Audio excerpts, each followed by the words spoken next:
बच्चों, जैसा कि द्विघात समीकरण आपका समाप्ति की ओर है या समाप्त हो गया आप कह सकते हैं, उसमें हमने आपको जितने भी स्टेप से जितने भी पॉइंट्स थे उनके बारे में हमने आपको बताने का प्रयास किया। अब आपको त्रिभुज पढ़ना है और त्रिभुज में जैसा कि पिछली कक्षा में आपने त्रिभुज ही पढ़ा था 9th में भी, और वहां पर आपको त्रिभुजों के सर्वांग समता के बारे में बताया गया था। वहां पर बताया गया था आकृतियों के सर्वांग समता के बारे में। तो अब एक चीज ये ध्यान लीजिएगा, क्योंकि मैं वहां पर भी आपको सर्वांग समता के साथ साथ आपको समरूपता के बारे में कुछ जानकारियां दी थी, लेकिन यहां पर आपको ट्रायंगल में सर्वांग समता को नहीं पढ़ना है, आपको ट्रायंगल में समरूपता को पढ़ना है, यानी कि सिमिलरिटी को पढ़ना है। किसको पढ़ना है? सिमिलरिटी को। तो सबसे पहले अगर हम त्रिभुज में देखें तो आपको मिलेगा आकृतियों की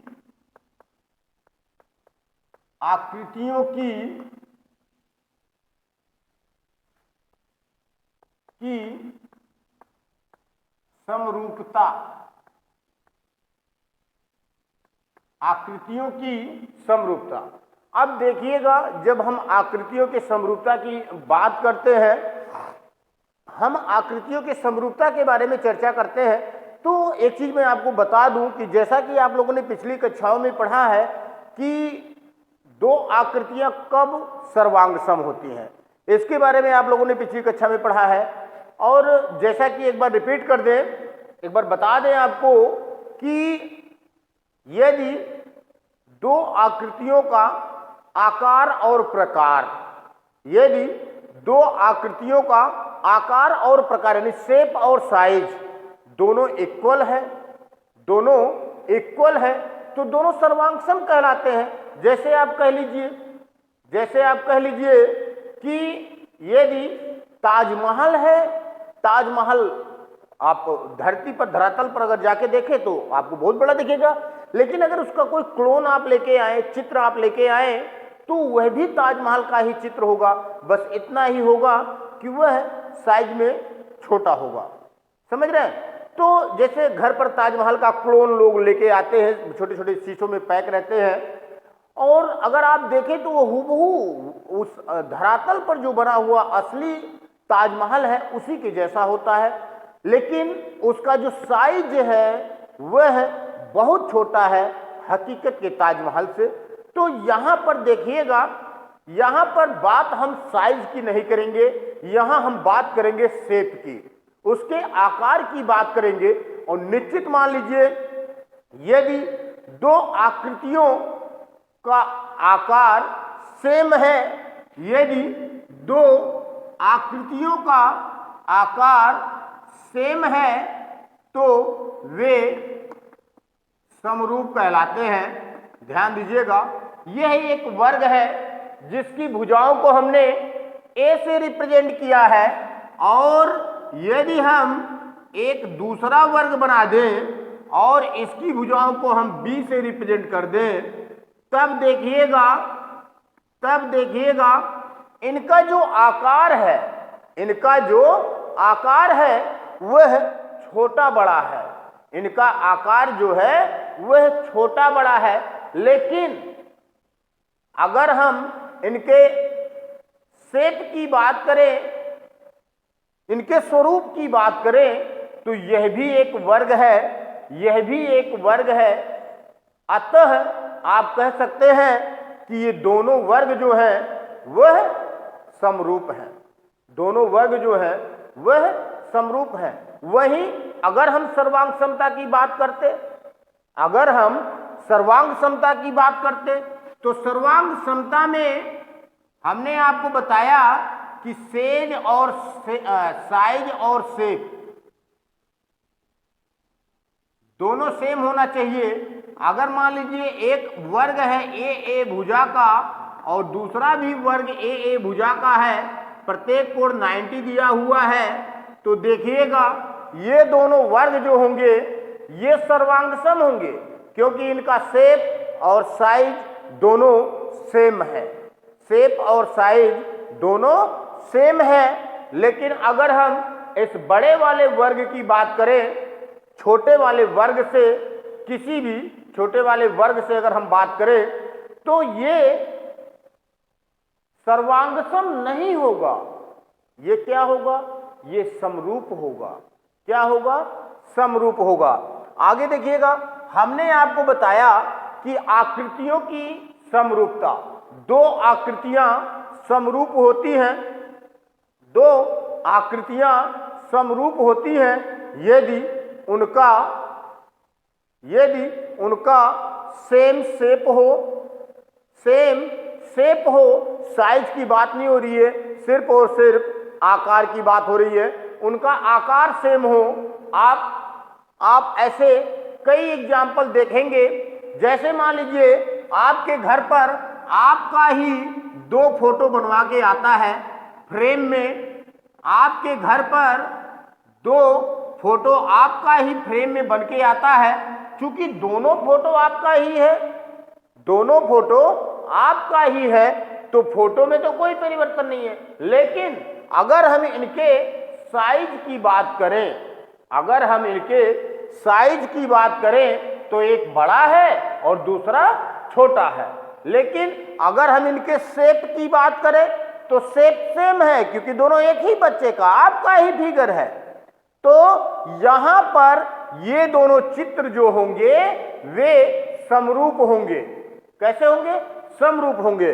तो आकृतियों की समरूपता के बारे में आप कह सकते हैं कि दो आकृतियां, दो या दो से अधिक आकृतियां समरूप होती हैं, दो या दो से अधिक आकृतियां समरूप होती हैं यदि उनका शेप इक्वल हो, यदि उनका शेप इक्वल हो। यहां साइज का कोई बाउंडेशन नहीं है, यहां साइज के बारे में कुछ नहीं कहा जा रहा है। इस नाते हम सिर्फ और सिर्फ उसके स्वरूप को देखते हैं। क्या देखते हैं? आकृतियों के स्वरूप को देखते हैं। अब मैं आपको बता दूं कि जैसे मान लीजिए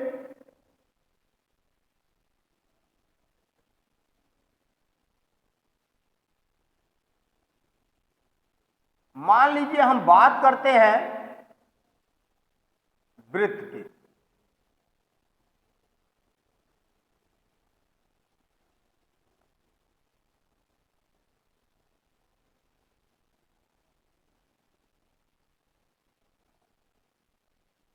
हम बात करते हैं वृत्त की।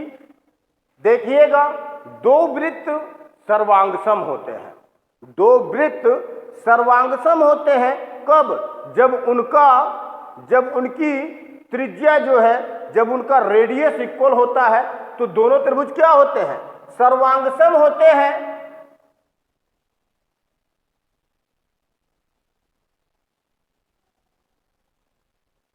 दो त्रिभुज सर्वांगसम होते हैं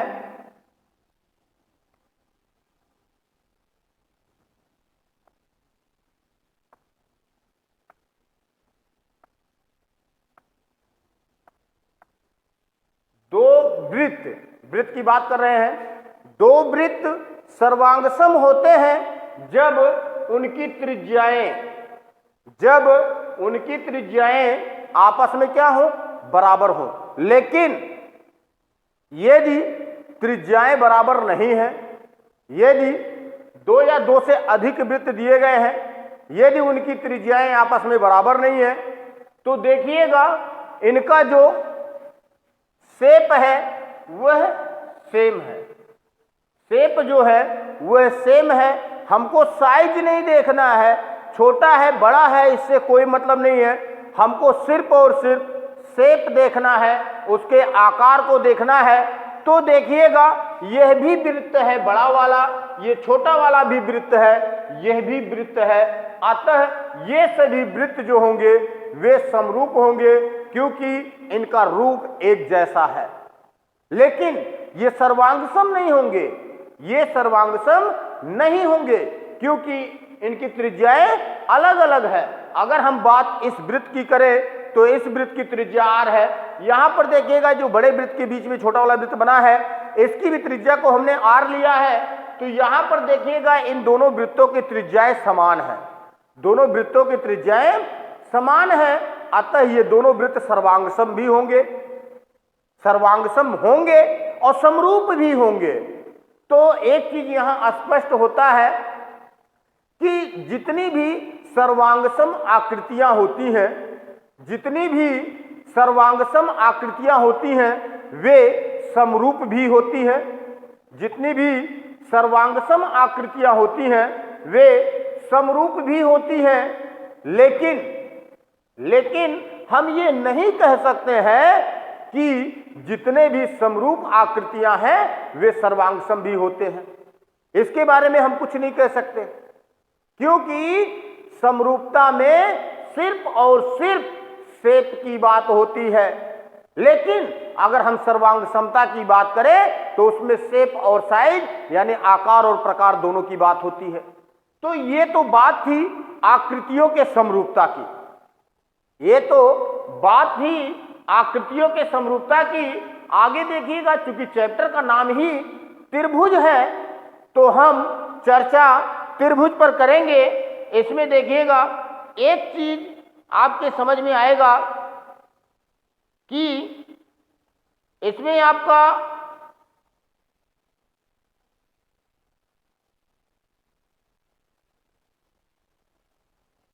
आकृतियों की समरूपता के बारे में चर्चा कर रहे थे।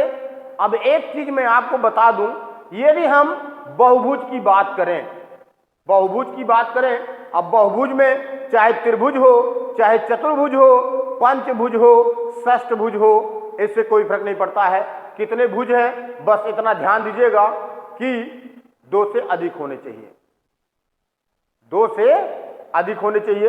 तो अगर हम बात करें बहुभुज की तो 2 बहुभुज आकृतियां समरूप होती हैं, उनका कंडीशन है, उसको फॉलो करना अति आवश्यक है। 2 बहुभुज आकृतियां समरूप होती हैं जब उनके संगत कोण आपस में बराबर हो, जब उनके संगत कोण आपस में बराबर हो और संगत भुजाओं का अनुपात आपस में बराबर हो। जैसे अगर मान लीजिए ये 2 सेंटीमीटर और ये 4 सेंटीमीटर भुजा का वर्ग है, ये 2 सेंटीमीटर भुजा का वर्ग है, ये 4 सेंटीमीटर भुजा का वर्ग है। यहां पर देखिएगा इसका भी प्रत्येक कोण 90 है, ये वर्ग है तो इसका भी प्रत्येक कोण क्या है, 90 है। अब देखिएगा संगत कोण बराबर है, संगत कोण बराबर है और भुजाओं का अनुपात चाहे इस भुजा को लीजिए, इस भुजा को लीजिए, इस भुजा को लीजिए, यहां पर देखिएगा सभी भुजाएं समान होंगी क्योंकि ये वर्ग है। तो अगर हम भुजाओं का अनुपात देखें तो भुजाओं का जो अनुपात है वह आपस में, संगत भुजाओं का अनुपात आपस में क्या है, बराबर है। अतः आप ये कह सकते हैं कि 2 आकृतियां, 2 बहुभुज आकृतियां समरूप होती हैं यदि उनके संगत कोण आपस में बराबर हो और संगत भुजाओं का अनुपात आपस में बराबर हो, तो दोनों आकृतियां क्या होती हैं, समरूप होती हैं। इसी प्रकार से अगर हम आगे बढ़े दूसरे पॉइंट पर, तो अब देखिएगा जैसे कि आपने पढ़ा आकृतियों की समरूपता के बारे में, आकृतियों की समरूपता के बारे में, तो देखिएगा अब आपको हम बताते हैं त्रिभुजों की समरूपता के बारे में, त्रिभुजों की समरूपता के बारे में। तो जैसा कि अभी मैंने आपको बताया कि 2 बहुभुज समरूप होते हैं, 2 बहुभुज समरूप होते हैं जब उनके संगत कोण बराबर होते हैं और संगत भुजाओं का अनुपात आपस में क्या होता है, बराबर होता है। तो अब अगर हम त्रिभुज के समरूपता की बात करें तो त्रिभुज भी एक आपका बहुभुज ही है, त्रिभुज भी आपका क्या है, एक बहुभुज है। तो देखिएगा अगर हम त्रिभुज की बात करें, अगर हम बात करें त्रिभुज की, तो जैसे मान लीजिए ये कोण इस कोण के बराबर है, ये कोण इस कोण के बराबर है और ये कोण जो है वह इस कोण के बराबर है। यदि एक त्रिभुज के तीनों कोण दूसरे त्रिभुज के संगत तीनों कोणों के मान के बराबर है तो दोनों त्रिभुज समरूप होंगे और उनकी संगत भुजाओं का अनुपात बराबर होगा। यानी कि यदि यह ABC है, यह DEC है, DEF है, तब देखिएगा यदि कोण A बराबर कोण D, कोण B बराबर कोण E या कोण C बराबर कोण F है, यदि यह हमको पता है तब देखिएगा AB बटे DE बराबर होगा AC बटे DF बराबर होगा BC बटे EF के। ध्यान दीजिएगा, कह रहा है कि यदि दो त्रिभुज, यदि एक त्रिभुज के तीनों संगत कोण दूसरे त्रिभुज के तीनों संगत कोण के बराबर है तो उनके भुजाओं का जो अनुपात होता है वह क्या होता है? बराबर होता है। अनुपात क्या होता है? बराबर होता है। तो देखिएगा यदि हम बात करें आपके एक्सरसाइज 6.1 की, तो इसमें कुछ खास नहीं है, जितना मैंने आपको बताया है हम समझते हैं, इससे आपका एक्सरसाइज फर्स्ट सॉल्व हो जाएगा। आगे देखिएगा, अगर हम बात दूसरे एक्सरसाइज की करें, अगर हम बात करें एक्सरसाइज 6.2 की, तो देखिएगा 6.2 पढ़ने से पहले एक थ्योरम आपको मिलता है, एक प्रमेय आपको मिलता है, और वह प्रमेय क्या कहता है? प्रमेय कहता है कि किसी भी त्रिभुज में दो भुजाओं को, किसी भी त्रिभुज में एक भुजा के समांतर, किसी भी त्रिभुज में एक भुजा के समांतर और दो भुजाओं को प्रतिच्छेद करते हुए जाने वाली रेखा दोनों भुजाओं को समान अनुपात में विभाजित करती है। कहने का मतलब है कि यदि एक त्रिभुज है, इसमें किसी भी एक भुजा के समांतर दो भुजाओं से होकर जाने वाली रेखा ये दोनों भुजाओं को समान अनुपात में विभाजित करती है। ये आपका थ्योरम है। कह रहा है यदि किसी त्रिभुज की एक भुजा के समांतर अन्य दो भुजाओं को भिन्न भिन्न बिंदुओं पर प्रतिच्छेद करने के लिए एक रेखा खींची जाए तो ये अन्य भुजाएं एक ही अनुपात में विभाजित होती है। कह रहा है कि किसी भी त्रिभुज में एक भुजा के समांतर दो अन्य भुजाओं को भिन्न भिन्न बिंदुओं पर प्रतिच्छेद करने वाली यदि रेखा खींची जाती है तो ये खींची गई रेखा उन दो रेखाओं को जिनको प्रतिच्छेद कर रही है उनको समान अनुपात में विभाजित करती है। ये आपका थ्योरम है। इस थ्योरम के बारे में हम चर्चा करेंगे। तो देखिएगा, अब ये आपका पहला एक्सरसाइज समाप्त होता है। हम दूसरे एक्सरसाइज की ओर चलते हैं। देखिएगा, ये आपका थ्योरम है, ये आपका प्रमेय है, और ये प्रमेय क्या कह रहा है? कह रहा है कि यदि किसी त्रिभुज की एक भुजा के समांतर, यदि किसी त्रिभुज की एक भुजा के समांतर अन्य दो भुजाओं को, कह रहा है यदि किसी त्रिभुज में एक भुजा के समांतर अन्य दो भुजाओं को भिन्न भिन्न बिंदुओं पर प्रतिच्छेद करने के लिए, अन्य दो भुजाओं को भिन्न भिन्न बिंदुओं पर प्रतिच्छेद करने के लिए हम एक रेखा खींचें या एक रेखा खींची जाए तो ये अन्य दो भुजाओं को एक ही अनुपात में विभाजित करती है। तो सर्वप्रथम देखिएगा, हम लिख लेते हैं कि हमको क्या ज्ञात है। देखिएगा, ज्ञात है, क्या चीज ज्ञात है? त्रिभुज ABC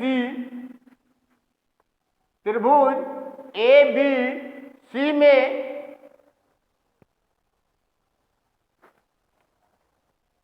त्रिभुज ABC दिया है, त्रिभुज ABC दिया है, जिसमें दिया है जिसमें जिसमें जिसमें एक तीसरी रेखाखंड ये आपका DE है, जिसमें भुजा BC के समांतर भुजा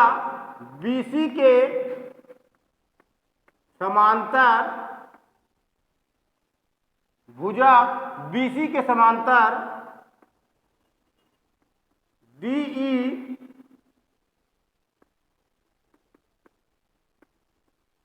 खींचा गया है, DE खींचा गया है, जो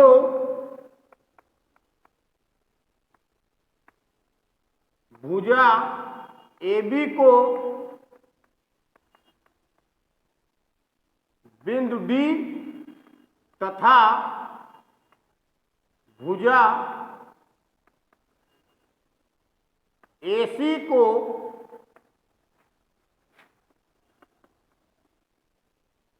बिंदु E पर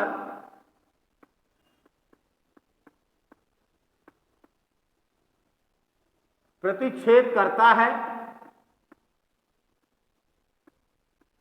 यह स्पष्ट हो गया कि क्या चीज हमको ज्ञात है। देखिएगा, एक त्रिभुज ABC हमको ज्ञात है, त्रिभुज ABC ज्ञात है, और BC के समांतर ये DE एक रेखा खींची गई है। DE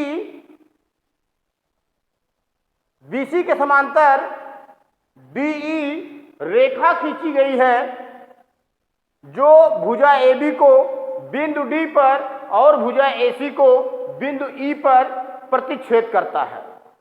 देखिएगा, हमको सिद्ध करना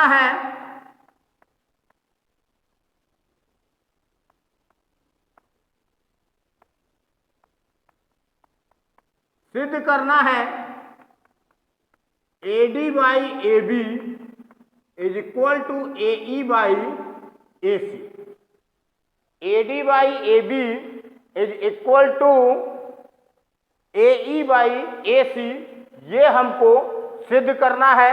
तो देखिएगा, इस चीज को सिद्ध करने के लिए हम कुछ रचनाओं को करते हैं। रचना हम क्या करते हैं, देखिएगा, रचना हम करते हैं। रचना में देखिएगा, हम BE को मिला देते हैं और DC को मिला देते हैं।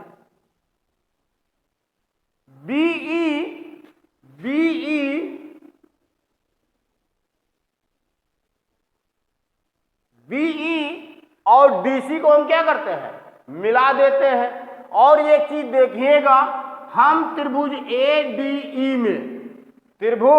ADE में भुजा AD पर शीर्ष E से लंब डालते हैं और भुजा AE पर शीर्ष D से। तो देखिएगा, भुजा AD पर शीर्ष E से लंब होगा और भुजा AE पर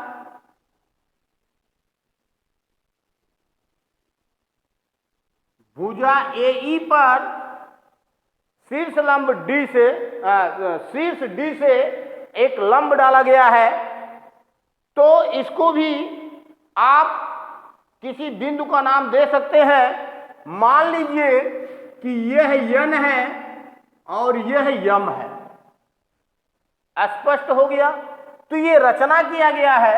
आप लिख सकते हैं कि बिंदु D और C तथा E और B को मिलाया। आगे देखिएगा, मिलाया त्रिभुज ADE में शीर्ष E से सम्मुख भुजा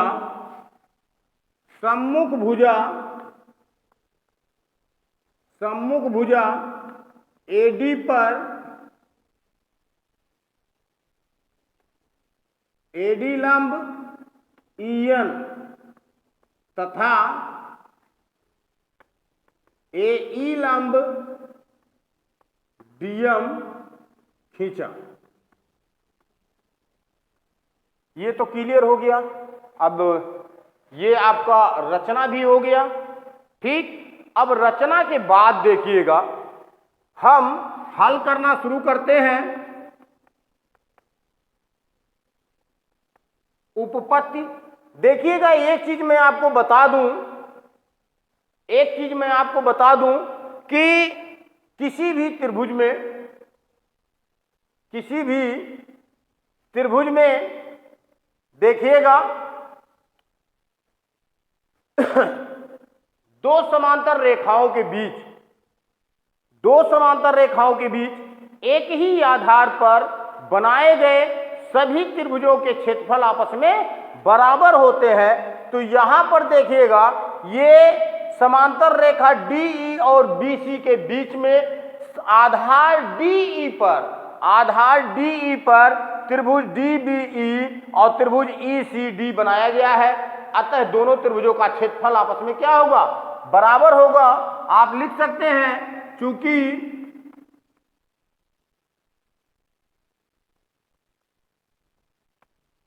एक ही आधार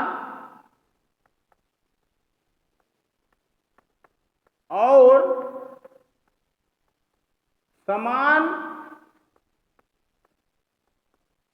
समांतर के बीच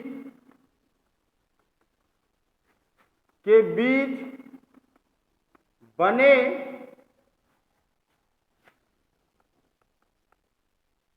त्रिभुजों का क्षेत्रफल बराबर होता है।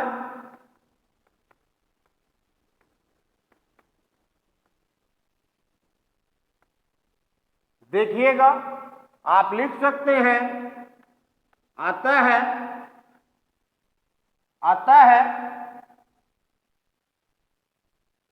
एरिया ऑफ ट्रायंगल DBE बराबर होगा एरिया ऑफ ट्रायंगल ECD के। ये तो आपका क्लियर हो गया कि ये त्रिभुज का क्षेत्रफल इस त्रिभुज के क्षेत्रफल के क्या है? बराबर है। ठीक, एक चीज और आपको मैं बता दूं कि यदि हम बात करें इस त्रिभुज ADE की, यदि हम बात करें, देखिएगा इसको आप चाहो तो समीकरण एक बना सकते हो। देखिएगा बात कर रहे हैं त्रिभुज ADE में देखिएगा अगर ADE की बात करें तो आधार AD पर लंब EN लेकर हम क्षेत्रफल निकालें, चाहे आधार AE पर हम DM लंब लेकर क्षेत्रफल निकालें, दोनों एक ही त्रिभुज का क्षेत्रफल होगा। अतः दोनों क्षेत्रफल आपस में क्या होंगे? बराबर होंगे। तो देखिएगा आप लिख सकते हैं area of triangle ADE, area of triangle ADE बराबर होगा एरिया ऑफ ट्रायंगल AED के। समान एक ही त्रिभुज है, समान त्रिभुज है, इसमें कोई परिवर्तन नहीं है। अतः दोनों का क्षेत्रफल आपस में क्या होगा? बराबर होगा। तो देखिएगा एक चीज मैं आपको बता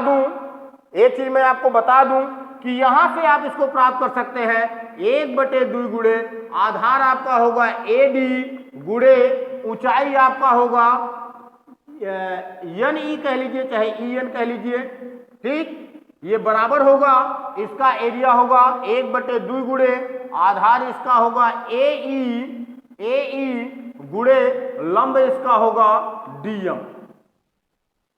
इतना तो स्पष्ट हो गया होगा। एक चीज और देखिएगा, यहां 1/2 से 1/2 क्या होगा?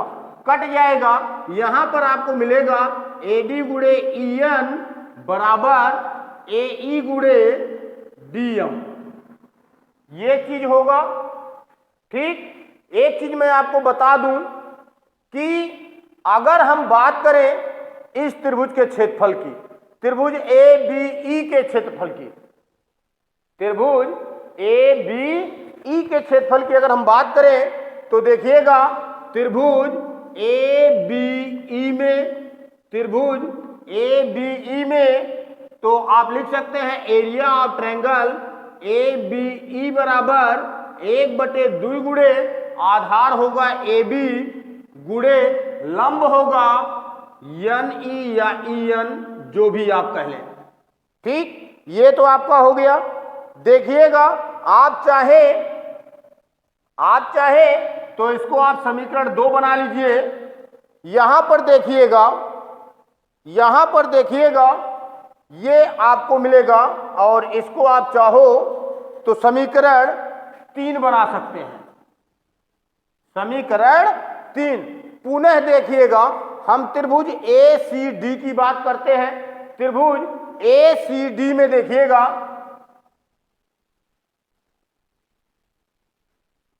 त्रिभुज ए डी सी में देखिएगा area of triangle A D C बराबर 1/2 गुणे ए डी सी की बात हो रही है तो 1/2 गुणे ए सी गुणे डी एम होगा। 1/2 गुणे ए सी गुणे डी एम होगा। आप इसको चाहो तो इसको समीकरण 4 बना लीजिए, इसको समीकरण 4 बना लीजिए। अब एक चीज मैं आपको बता दूं कि ये जो त्रिभुज है ये 2 त्रिभुजों के क्षेत्रफल के बराबर है, यानी कि इस त्रिभुज को आप लिख सकते हैं area of triangle A D E धन area of triangle A D ई।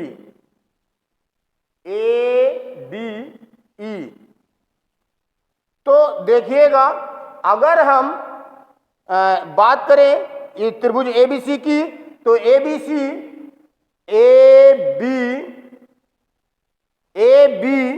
ई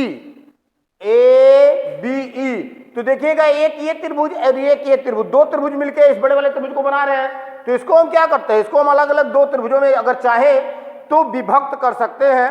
अगर हम चाहें तो इसको अलग अलग 2 त्रिभुजों में विभक्त कर सकते हैं डी बी ई के रूप में। तो इस तरीके से देखिएगा यह भी 2 त्रिभुजों में विभक्त होगा, यह भी 2 त्रिभुजों में विभक्त होगा। इसको भी हम लिख सकते हैं area of triangle A D E plus area of triangle D E C बराबर 1/2 गुणे ए सी गुणे डी एम। ये चीज आपको प्राप्त हो रहा है।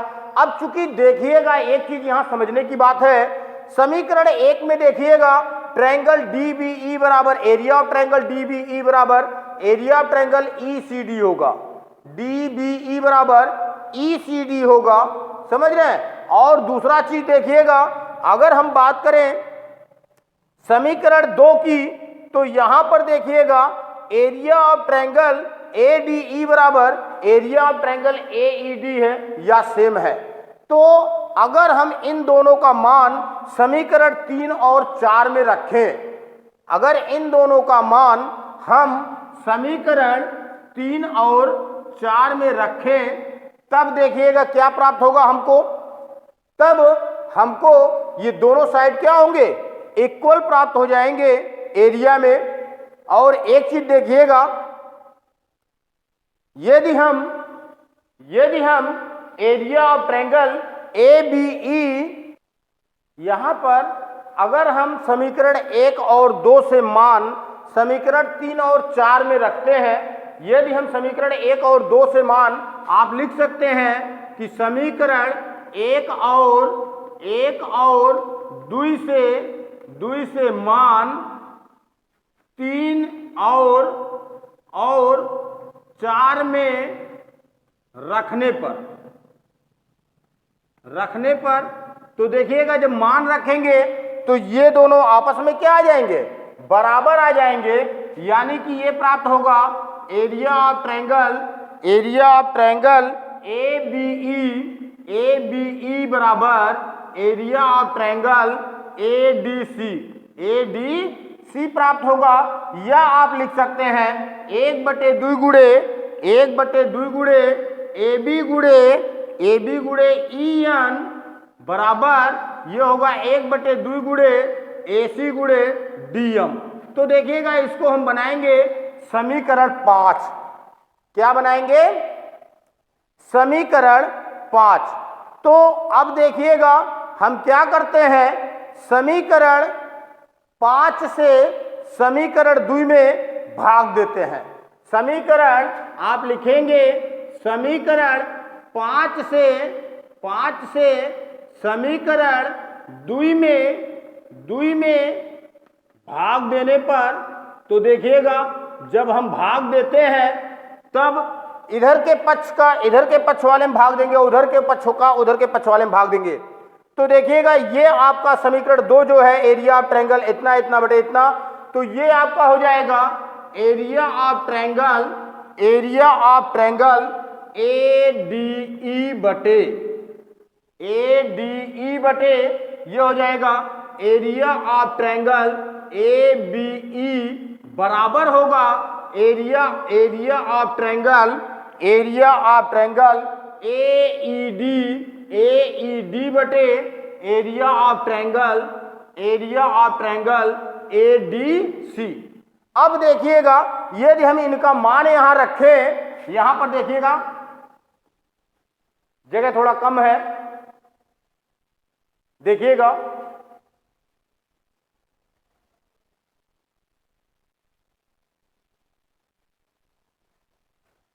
तो अब देखिएगा जब इनका हम मान रखते हैं तो ये आपका हो जाएगा 1/2 गुणे ADE का क्षेत्रफल 1/2 गुणे AD गुणे EN बटे 1/2 गुणे इसका होगा AB गुणे EN बराबर होगा 1/2 गुणे यह AE गुणे DM है, AE गुणे DM बटे 1/2 गुणे ये आपका है AC गुणे DM। तो यहां पर देखिएगा 1/2 से 1/2 कट जाएगा, 1/2 से 1/2 कट जाएगा, EN से EN कट जाएगा, DM से DM कट जाएगा। आपको प्राप्त होगा AD बाई AB बराबर AE बाई AC। आपको प्राप्त हो गया AD by AB is equal to AE by AC। ये आपको प्राप्त होता है। इस तरीके से देखिएगा ये आपका थ्योरम स्पष्ट होता है, हम समझते हैं, आपको कोई समस्या नहीं होनी चाहिए। देखिएगा चूंकि इसमें थोड़ा सा समीकरण ज्यादा बनाया गया है, कारण है कि सवाल थोड़ा लेंदी है, जगह जगह इसकी आवश्यकता है। जैसे मान लीजिए सर्वप्रथम हमने क्या किया, ये त्रिभुज लिया, अगर इस त्रिभुज की हम बात करें तो चाहे इस लंब पर इस त्रिभुज का क्षेत्रफल निकालें, चाहे इस लंब पर इसी त्रिभुज का क्षेत्रफल निकालें, दोनों त्रिभुज सेम है, अतः दोनों का क्षेत्रफल सेम प्राप्त होगा, इसमें कोई दिक्कत नहीं होनी चाहिए। आगे देखिएगा थोड़ा सा समझने का प्रयास कीजिएगा।